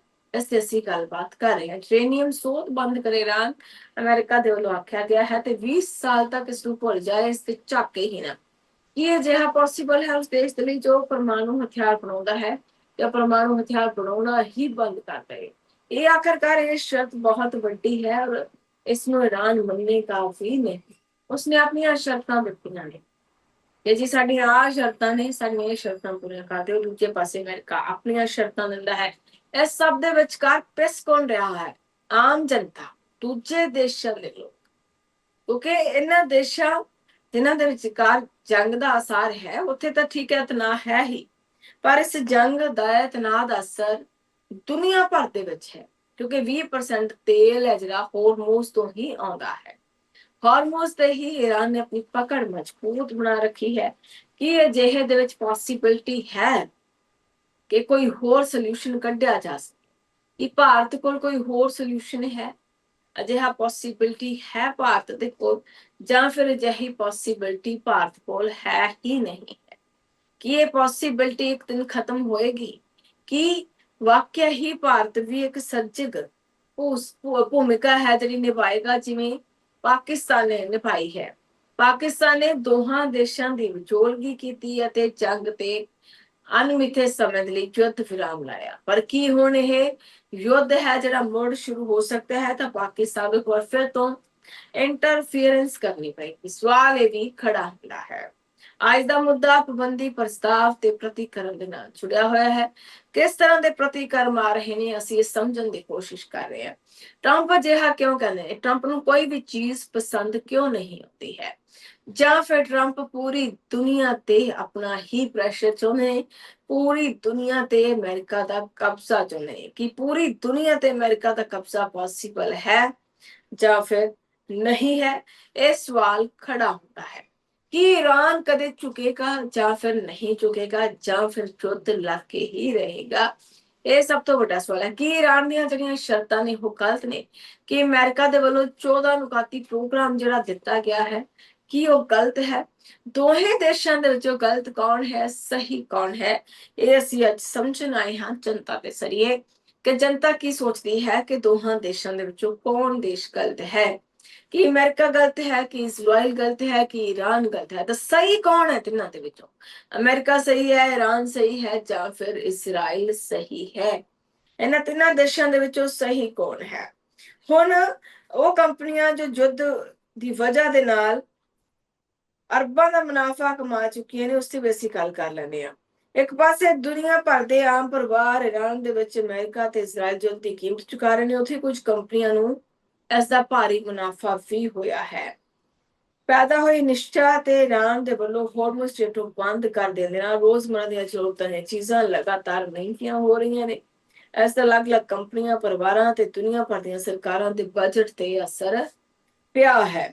ਇਸ ਦੇ ਵਿੱਚੋਂ ਕੁਝ ਲੋਕ ਹਾਸ਼ੀਏ ਤੇ ਪਹੁੰਚੇ ਨੇ, ਕੁਝ ਨੇ ਰਿਕਾਰਡ ਕਮਾਈ ਕੀਤੀ ਹੈ। ਜਿਹੇ ਲੋਕ ਨੇ ਜਿਨ੍ਹਾਂ ਦਾ ਮੁੱਖ ਕਾਰੋਬਾਰ ਯੁੱਧ ਦੇ ਦੌਰਾਨ ਫਾਇਦਾ ਹੁੰਦਾ ਹੈ, ਜਿਨ੍ਹਾਂ ਨੇ ਊਰਜਾ ਦੀ ਸਥਿਰ ਕੀਮਤਾਂ ਦਾ ਫਾਇਦਾ ਹੁੰਦਾ ਹੈ। ਇਸ ਕਹਾਣੀ ਦੇ ਵਿੱਚ ਕੁਝ ਅਜਿਹੇ ਸੈਕਟਰਸ ਤੇ ਕੰਪਨੀਆਂ ਹਨ ਜੋ ਮੱਧ ਪੂਰਬ ਦੇ ਵਿੱਚ ਚੱਲ ਰਹੇ ਸੰਘਰਸ਼ ਦੌਰਾਨ ਅਰਬਾਂ ਦੀ ਕਮਾਈ ਕਰ ਰਹੀਆਂ ਨੇ। ਉਹ ਕਿਹੜੀਆਂ ਕੰਪਨੀਆਂ?